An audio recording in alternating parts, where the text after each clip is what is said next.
Terve ja tervetuloa uuteen videoon. Ihan alkuun kiitokset nimimerkille Rifleod kanavan historia ensimmäisistä superkiitoksista ja onnittelut AM-mitallista. Nyt ollaan Keravalla SK Uuden tuplasprintissä ja ensi vuoden SM-sprintin esikisassa. Tää on tää aamupäivän kisa ja heti alkuun tuli tämmönen ihan mukava väli.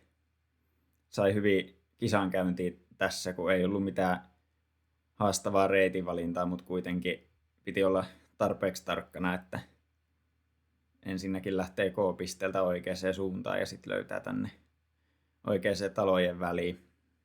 Ja ehti aika hyvin tässä katsoa noita seuraavia paria väliä, että tästä kyllä ties sitten heti rastilta, että mihin päin kannattaa lähteä. Oli tämmöiset aika lyhyet välit tässä seuraavana ja sitten sieltä tietysti tulee pitkä väli niiden jälkeen, koska sillä ei hyvät ratamestarit tekee. Eli ehkä tätä odotettavissa myös sitten SM-sprintissä. Neloselle oli aluksi kattoneet jo ihan selkeä tuolta vasemmalta vaan kokonaan ympäri, mutta sitten ihan viime hetkellä ajattelin lähteä tästä oikoon vähän kulmia oikealta, kun en tajunnut, että tuolla toi pikku mökki vielä, mikä pitää kiertää tuossa vasemmalla. Ja tää oli myös vähän semmonen vaikea reitti toteuttaa verrattuna tuohon vasempaan kiertoon, että piti vielä rastille tullessa vähän hidastella, että sai tuossa seuraavan välin reitinvalinnan päätettyä lopullisesti. Tässä lähtiessäkin vielä vähän vilkasi, että onko se nyt hyvä. Mutta ei tuossa lopulta kauaa mennyt, kun päätin, että lähden kiertää tuolta oikealta mäkeä. Tämän välin pohja-aika kyllä tehtiin tuosta suoraan mäen yli, mutta siellä oli toki Heikkilän Tuomas, joka juoksi muutenkin kovempaa vauhtia kuin me muut tässä kisassa. Mutta ihan hyvä väliaika tämä oli multa kuitenkin, että sillai siellä jossain, varmaan ainakin jossain 4 parhaan joukossa väliajoissa suunnilleen. Tässä olikin sitten kisa ensimmäinen tämmönen pitkä fyysinen juoksupätkä. Halusin kuitenkin tämän suoraan aikana lukea tuosta vitoselta noita lyhyitä välejä eteenpäin niin paljon kuin mahdollista. Ja oikeastaan ehdin tonne suunnilleen 12 asti katsomaan, että ei ole mitään jekkuja. Eli noin välit sillä suurin piirtein, että tarviiko jollain välillä kiertää tosi paljon. Ja katsoin, että ei tarvi. Ihan simppeleitä lyhyitä välejä. Toi pulu alku oli ihan selkeä. Ei tarvinnut hidastella tässä. Ja itse polkukin oli ihan hyvä kuntoinen, niin se oli aika ratkaisevaa tämän reitinvalinnan onnistumisen kannalta. Jos toi olisi ollut huonompi polku, niin siinä olisi sit varmaan hävinnyt kyllä jonkin verran. Tässä pystyi keskittymään rastiottoon aika hyvin, kun oli kutoselle jo reitinvalinta mietittynä. Katsoin tässä haaleen pusikon ja tiesi, että sen takana vielä. Siitä sujuva rastilta lähtö ja tässä otin suunnan tuohon kopille, joka tuossa nyt näkyy oikealle. Ja sieltä näkyykin jo seuraava lippu. Ja halusin jatkaa tuosta tonne suoraan. Se oli muutenkin lyhyempi reitti ja sitten vielä parempi toi rastilta lähtö. Vaikka eipä sillä nyt Temit-leimauksella niin paljon ole väliä, että jatkaako suoraan vai kääntyykö ympäri. Olen vähän viime aikoina miettinyt, että kuinka paljon toi Emit-leimaus hidastaa sprinttikisojen kilometrivauhteja ja on tullut siihen lopputulokseen aika paljon, että on se vähän eri laji. No ysille oli kyllä vähän vaikea väli, että jotenkin mä kuvittelin, että jos menisi tuolta oikealta ympäri, niin tulisi jotenkin enemmän nousua kuin tuolta vasemmalta, vaikka eihän se pidä paikkaansa.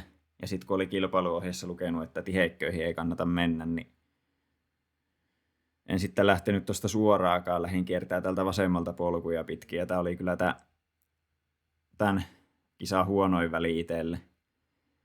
hävisi 9 sekuntia nopeammalle ja nopeimmat oli mennyt just tosta ihan suoraan oikealta pusikon läpi. Se oli tämmöisessä tumppia lukuun ottamatta aika tiukassa kisassa aika iso ero yhdelle lyhyelle välille. Tai ei se mitään, en mä sitä tossa vaiheessa tiennyt, että se oli ollut huono väli. 10 oli selkeä, ei mitään ihmeempää. Sitten 11kin oli vaan oikeastaan tässä alussa yksi vaihtoehto lähteä tonne vasemmalle. Ja mä vielä tässä kohtaa ajattelin, että mähän menen tuolta niinku talon vasemmalta puolelta rastille, mutta sitten tässä huomasin, että siellähän on tommonen aita vielä, että varmaan voisi olla hyvä tästä oikealta. Ja koska mä olin jo menossa tonne vasemmalle, niin olisi vaan pitänyt jatkaa sinne. Et se oli ehkä tommonen sekunnin tai parin pikkuvirhe. Seuraavalle välillekin oli jo hyvissä ajoin mietittynä reitin valinta, että oikealta selvä homma. Sitten piti alkaa miettimään jo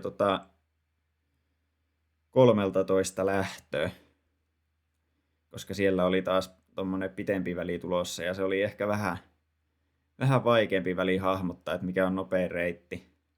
Kun ensinnäkin siinä oli vaikea hahmottaa, mikä on lyhin reitti ja sitten piti vielä arvioida vähän noita käyrien ja muiden juttujen vaikutuksia.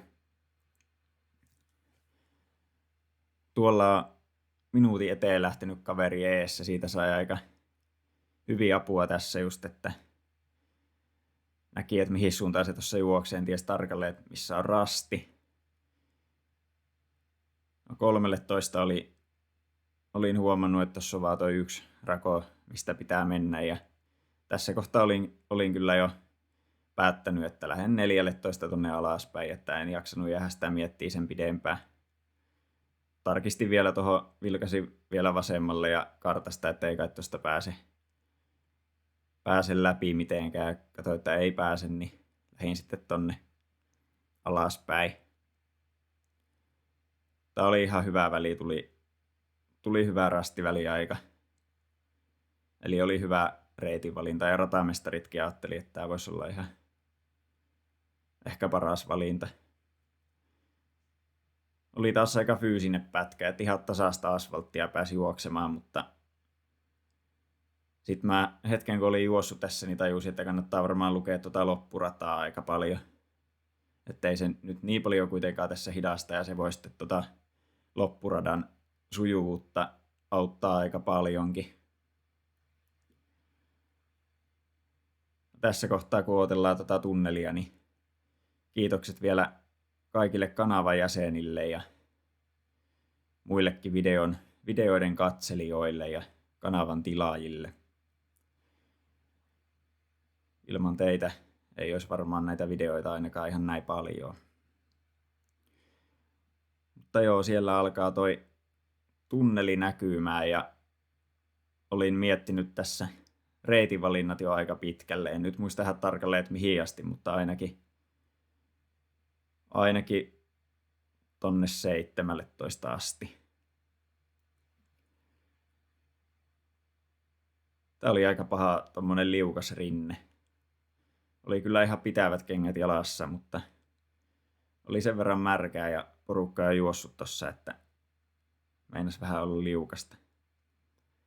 No 16 oli tämmönen väli, josta mä en ihan hirveästi henkilökohtaisesti tykkää, eli piti taas arvioida, että miten nopea kulkea tuolla metsäpolulla. Ja ei sitä oikeasti kartalta voi mitenkään yksiselitteisesti tietää, niin se on aina vähän arpapeliä. Ajattelin ottaa varman päälle ja kiertää tältä oikealta. Oli kyllä hyvä valinta, koska olin tämän välin nopein.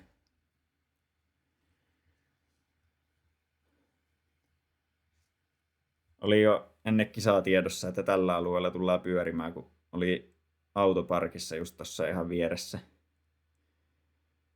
Mutta en tietenkään tiennyt, että mitkä reitinvalinnat on optimaalisia ja millaisia välejä täällä ylipäätänsä on. mutta osasin henkisesti varautua, että tuommoinen mahdollinen metsäpätkä saattaa tulla vastaan.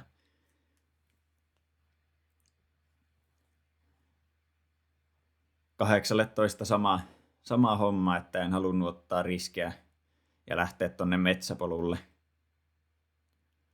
Siinä oli leimauksen kanssa taas vähän jotain ongelmaa. Ei ollut kyllä kovin sujuvaa koko päivänä toi homma.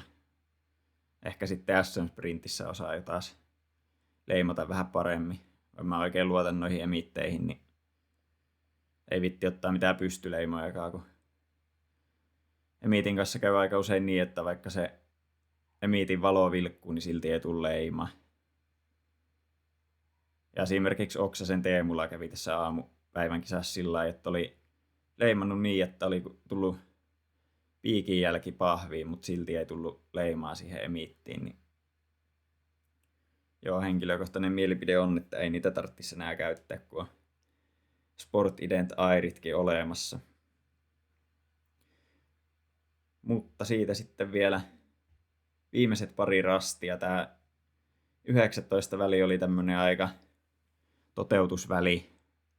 Tossa oli vaan oikealla tommonen ylimääräinen pensasaita. Se meinasi vähän hämmentää, mutta ei se mitään. Tossa olisi voinut tulla tuolta vähän oikealtakin, mutta kyllä mä luulen, että tämä mun valinta oli paras. Sitten vielä viimeiselle rastille tommonen aika suoraviivainen juoksupätkä.